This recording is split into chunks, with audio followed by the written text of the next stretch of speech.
ஆண்டவரும் நிச்சயமாக இயேசு கிறிஸ்துவின் நாமத்தினாலே உங்களை வாழ்த்துக்கிறேன். கர்த்தர் ஆசீர்வதிப்பாராக. எனக்கு அருமையானவர்களே, இந்த கால வேளையில் நீதிமொழிகள் 10வது அதிகாரத்தில் ஒரு சில வசனங்களை தியானிக்க கர்த்தர் கிருபை செய்வாராக. நீதிமொழிகள் 10:19 சொற்களின் மிகுதியால் பாவம் இல்லாமற் போகாது, தன் உதடுகளை அடக்குகிறவனோ புத்திமான். நீதிமானுடைய நாவு சுத்த வெள்ளி, துன்மார்க்கனுடைய மனம் அற்ப விலையும் பெறாது. இங்கே சொற்கள் மிகுதியை குறித்து சொல்லப்படுகிறது. சொற்கள் மிகுதியினால் பாவம் இல்லாமல் போகாது. அதிகமாக பேசிக்கிட்டே இருந்தோம்னா எப்படியாவது ஒரு வார்த்தை வந்து விழுந்து பாவம் வந்துடும், பிரச்சனையை கொண்டு வந்துடும், கலகத்தை கொண்டு வந்துடும். அநேக குடும்பங்கள் பிரிந்து போவதற்கு காரணமே சொற்கள் மிகுதி. மாறி மாறி பேசிக்கொண்டே இருக்கிறது, தேவையில்லாததை பேசுகிறது. மனுஷனுக்கு தேவையானது, வாழ்க்கைக்கு தேவையானதை குறித்து பேசுவது இல்லை, வீணாய் பேசுகிறது. மத்தேயு 12:36 வேதம் சொல்லி, வீணான வார்த்தைகளை குறித்து நியாய தீர்ப்பு நாளிலே கணக்கொப்புவிக்க வேண்டும். எனக்கு அருமையானவர்களே, நீதிமானுடைய நாவு சுத்த வெள்ளியாம், அதில் கலப்படம் இருக்காது, பேச்சில் கலப்படம் இருக்காது. வேதம் கூட அப்படி தான் சொல்கிறது. ஒரு வார்த்தையை கூட்டியோ குறைத்தோ பேசினால் வாழ்வின் புத்தகத்திலிருந்து எடுத்துப்படப்படும். எனக்கு அருமையானவர்களே, கர்த்தருடைய நாம மகிமைக்காக நம்முடைய பேச்சு சரியாய் நேர்த்தியாக இருக்கணும். அடுத்தவர்களை ஆறுதல் படுத்துகிறதா இருக்கணும். அடுத்தவர்களை துக்கப்படுத்துகிறதா இருக்கக்கூடாது. கண்ணீர் வர வைக்கிறதா இருக்கக்கூடாது. மனமடிவு உண்டாகிறதா இருக்கக்கூடாது. அப்படிப்பட்ட பேச்சு தான் நம்ம இருக்கணும். பாருங்கள், சொற்களின் மிகுதியினால் பாவம் இல்லாமல் போகாது. அதிகமாக பேசுகிறவர்களிடம் பாவம் வந்துடும். அதனால் நமக்கு லிமிட்டடாக தேவைக்கு தான் பேசணும், தேவையில்லாமல் பேசக்கூடாது. தேவையில்லாமல் அளவிடக்கூடாது. தேவையில்லாமல் அடுத்தவர்களுடைய விஷயத்தை குறித்து பேசி பாவத்தை கட்டிக்கொள்ளக்கூடாது. அதுதான் வேதம் சொல்லித் தருகிறது. கர்த்தராகிய இயேசு கிறிஸ்து அவர் வாழ்ந்த நாட்களிலே எல்லாவற்றையும் நேர்த்தியாய் சரியாய் செய்தார் என்று வேதம் சொல்கிறது.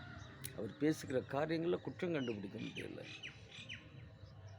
தேவையில்லாதபடி ஜனங்களை திசை திருப்புகிற வார்த்தை அவர் வாயிலிருந்து வரலை. தேவையில்லாதபடி இடரலான வார்த்தைகள் வரவில்லை. சரியாய் நேர்த்தியாய் யாருக்கு என்ன தேவையோ அதை சரியாய் பேசினார். ஆகவே இயேசுவை முன்னுதாரணமாக வைத்திருக்கிற நீங்களும் நானும் வார்த்தையில் ஜாக்கிரதையாக இருக்கணும். வளன்னு பேசி குடும்பத்தில் பிரச்சனை உண்டு பண்ணக்கூடாது.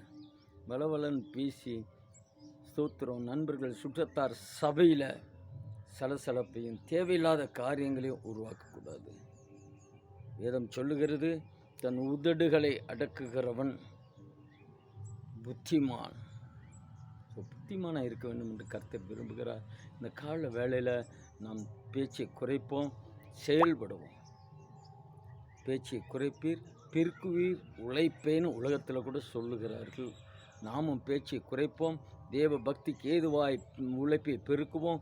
அநேக ஆத்துமாக்களை ரிச்சிப்புகளாக நடத்துவோம். அநேக ஆத்துமாக்களை பாவத்திலும் தூக்கி எடுப்போம். அப்படிப்பட்ட பேச்சு நம்மிடமிருந்து வெளிவரட்டும். சத்திய வசனமே அதிகமாய் வாயிலிருந்து வருவதாக. யோசுவா 1:5 சொல்லப்படுகிறது, இந்த வேதம் உன் வாயை விட்டு அகலாதிருப்பதாக. வேதம் வாயை விட்டு அகலாது இருக்கணும். இந்த வாயில் வேதத்தை தான் தேடணும். நாம் ஆசாரியர்கள், ராஜாக்கள். ஆகவே ஆசாரியர்கள் உதடு வேதத்தை தேடுவார்களே. ஆகவே பேசுகிற வார்த்தை வேத வசனங்களாய் வெளிவரட்டும். அநேகரை ஆற்றட்டும், தேற்றட்டும். தேவ நாமத்தை மகிமைப்படுத்த நாம் முயற்சி செய்வோம். அப்பொழுது தேவன் அதற்கேற்ற பலனை தருவார். நியாய தீர்ப்பில் நிற்கும் பொழுது நாம் பேசின வார்த்தைகள் வந்து நம்மை குற்றப்படுத்தக்கூடாது. எனவே ஜாக்கிரதையாய் பேசுவோம், தேவனை மேம்படுத்துவோம். கர்த்தர் ஆசீர்வதிப்பார். ஒரு சின்ன ஜெபம். இரக்கம் உன்னதமான தெய்வமே, ஆசீர்வதிக்கப்பட்ட அந்த நாளுக்காக ஸ்தோத்திரம். நாளும் உடைய நாம் மகிமைக்காக ஒப்பு கொடுக்கிறோம். ஆண்டவரே, வேதவசனங்கள் வாயிலாய் நீதிமொழிகள் 10:19 படியாய் பேச்சின் மிகுதியால் பாவம் இல்லாமல் போகாது. நிறைய குடும்பங்கள் அழிந்து போவதற்கு பேச்சின் மிகுதி, பாவம் கட்டி கொள்வதற்கு பேச்சின் மிகுதி. அவற்றிலிருந்து ஜனங்களை ஆண்டவரே திசை திருப்புவீராக, பேச்சை குறைக்க உதவி செய்வீராக. புத்திமானோ நாவை அடக்குகிறார், நாவை அடக்கி வாழ கற்றுத்தாரும். இதை பார்க்கிற கேட்கிற ஒவ்வொருவரையும் ஆசீர்வதி. இயேசுவின் நாமத்தினாலே பிதாவே, ஆமென். எனக்கு அறிமுகங்களே கர்த்தருடைய நாம் மகிமைப்படுவதாக. ஸ்தோத்திரம்.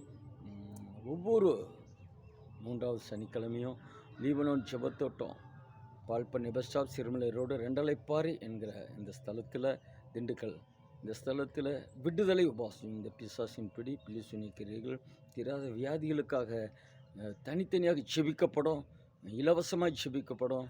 வாருங்கள், இணைந்து செபிப்போம். விடுதலை இல்லாதவர்களுக்கு விடுதலை கர்த்தர் தருவார். எங்களுக்காக செபித்துக் கொள்ளுங்கள்.